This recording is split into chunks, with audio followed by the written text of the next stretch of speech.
For more on how we got here and where things stand now, I want to bring in Marlon Peterson, host of the podcast Incarcerated and author of the book Bird Uncaged, an Abolitionist freedom song. Marlon, thank you so much for joining me in this conversation. I just mentioned about the big push in Florida. I'm just so glad that you're here with us. Now, I want to jump in because I've been thinking about Florida, remembering last political cycle. There was a big push there to restore voting rights to felons. D.C. has joined Maine and Vermont in letting incarcerated people actually vote all the time now. I'm just interested in your take on why legislators are finally just now opening their eyes to this issue. These are real voters. Who could help them? Yeah. I mean, it's a conversation, a question about democracy. I think that one of the reasons why is because people who have been on the front line, people who are most impacted, people who have been who are formerly incarcerated, have been advocating for this for years, and their allies have joined on and realized this is a precedent. As I said, a precedent issue of democracy. This is just not an issue about allowing people who have had criminal convictions to engage in the democracy. It's a larger question of are we okay with the fact that there are people who cannot participate in our democracy? Well, I always talk about having the will, the political will, and frankly, the compassion and empathy to care about people and whether they can participate in our democracy. And, you know, you have the experience yourself of having been incarcerated, and I'm just so, curious. Would you share with us a bit about your experience post-incarceration as you re-entered? Tell us what that was like and what's kind of called you to your work. Well, I mean, I'm thankful that the fact that I've had a community of support, people who have been formerly incarcerated, but also my family and network of people who have been able to support me in a way that I've, just road to redemption, but just road to sort of like freedom and normalcy, right? I spent a decade inside. But when it comes to the issue of voting and that part of it, I had to check the statute of limitations on it, but I had voted in the second Obama election, still on parole, not knowing that I couldn't do it. When you register for your license, you're able to, you can register to vote. And I did that, and not knowing until after it, I had to check on the statute of limitations, but that, I could have went back to prison for that. And just to think about that, I want folks to let that settle in for a minute, is that I could have went back to prison for voting. Just let that settle for a minute. And we think about it on a larger issue, there are about 5 to 6 million people in this country who currently cannot vote because of a criminal conviction.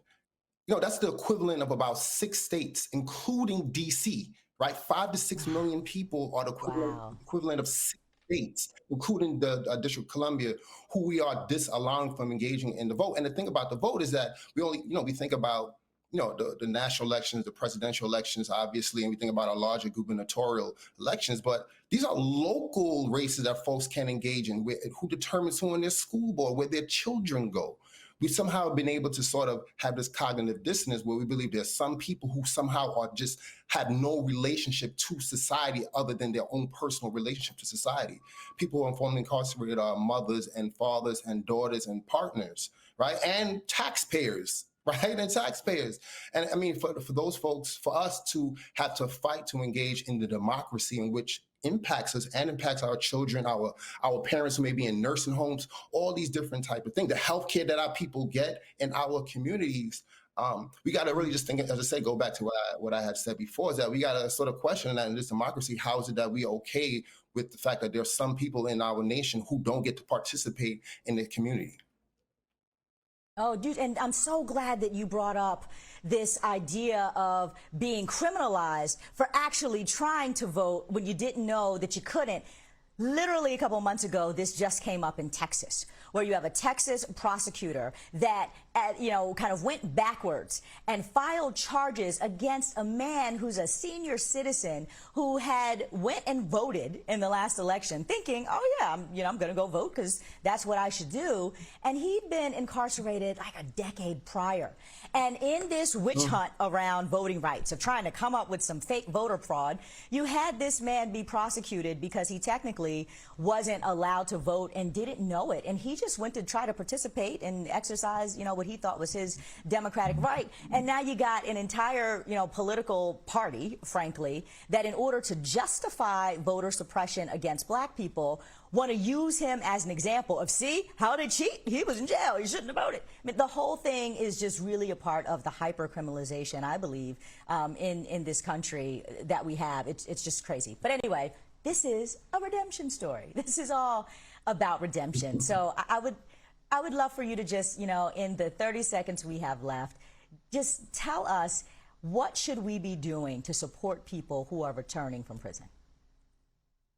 Yeah, I think to support people who we should welcome people back to our communities. It's a beautiful thing to be hospitable to people, right? As we live in a Judeo-Christian society where we're supposed to be, you know, hospitable to our neighbors. So be welcoming to the people who are coming home, but also to think in a much more practical way. Not only should we be advocating whether or not we are directly impacted by the issue of voting, but think about all the various ways in which people informally incarcerated have obstacles and barriers to being just regular good citizens or just citizens, period, right? I can tell you, you know, I've written about it, but they're, you know, the Airbnb, like folks who are informally incarcerated can't get an Airbnb as a guest or as a host, right? In a blanket.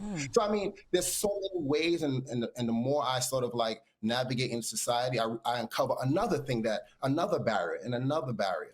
I think those of us who are citizens who care about people in our community, we need to understand that, one, there's 70 million people in America living with a criminal conviction.